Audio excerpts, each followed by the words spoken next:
The number one lesson I could offer you where your work is concerned is this: become so skilled, so vigilant, so flat out fantastic at what you do that your talent cannot be dismissed. You know, when I was a kid, I thought I was going to be a social worker or be a teacher or somehow be in an environment where I would be connected and speaking to people to honor that calling. I had no idea that God could dream this big dream of television life for myself. But everybody has a calling, and your real job in life is to figure out as soon as possible what that is, who you were meant to be, and begin to honor that in the best way possible for yourself. We have seen over the years on the Oprah Show so many people who've been able to rise to success in their life, and only able to rise to success because they answered the call. Lots of people think that it's about being famous or about being known or about doing big, incredible things. What you're going to hear today and see through the stories is that sometimes the calling is right in your own neighborhood. Sometimes the calling is something that was just a whisper to you. And when you begin to honor that whisper and to follow that, you end up being the best that you could be. I actually thought at the time that being thin made me better. My identification with form, my wanting so desperately to be in a size 10 jean was so prominent, identifying with that shortly after this, I gained 5 pounds. And I was invited to a party at the time by Don Johnson. Remember Dreamy Don Johnson?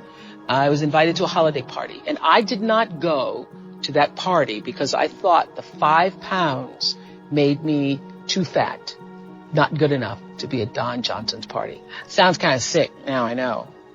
But that's what the ego does. It is sick. It's wily, it's cunning, it's deceptive. It's an imposter imposing on the real you, making you often think that you're something that you're not. You're not the shape of your body. You're not your status. You're not your position in life. You're not the car you drive, no matter how fancy it is. You're not your house or your square footage. For all of you watching right now, here's another way to better understand ego, what I'm talking about. Eckhart taught me this. Everybody try this from home or wherever you are right now. Close your eyes and notice what you're thinking.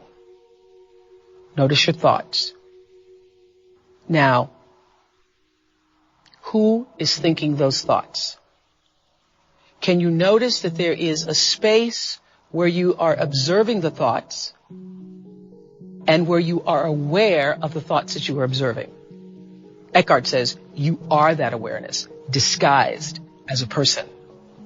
And when I got that, I understood the difference between my true self and my ego self.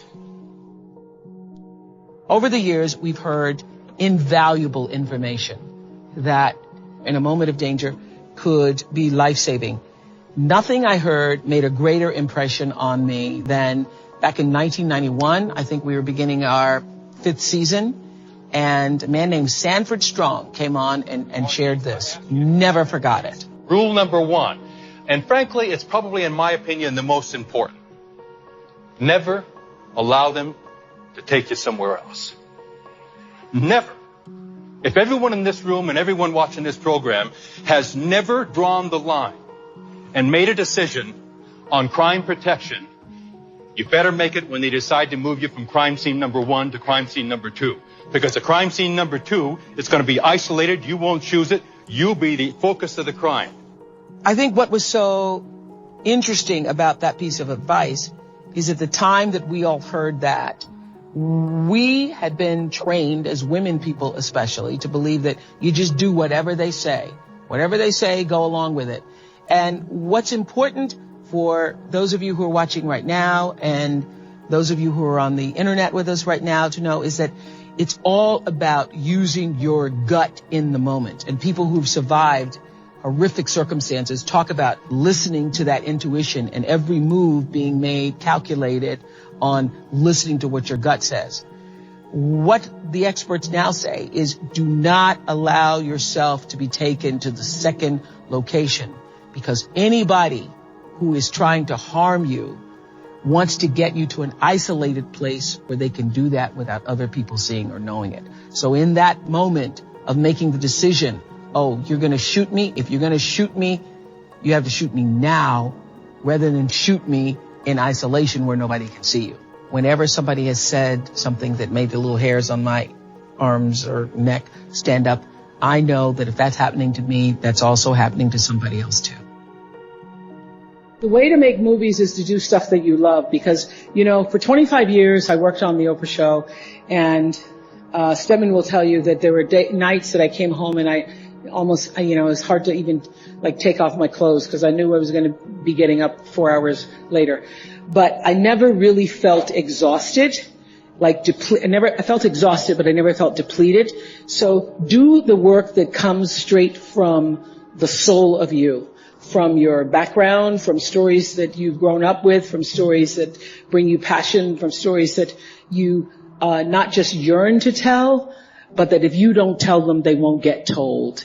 And when you are operating, the single greatest wisdom I think I've ever received, other than when people show you who they are, is that the key to fulfillment, success, happiness, contentment in life is when you align your personality with what your soul actually came to do. I believe everybody has a soul and has, their own personal spiritual energy. So when you can use your personality to serve whatever that thing is, you can't help but be successful. So if you do films that come from the interior of your soul, you do work, you do art that comes from the interior of you, you cannot miss.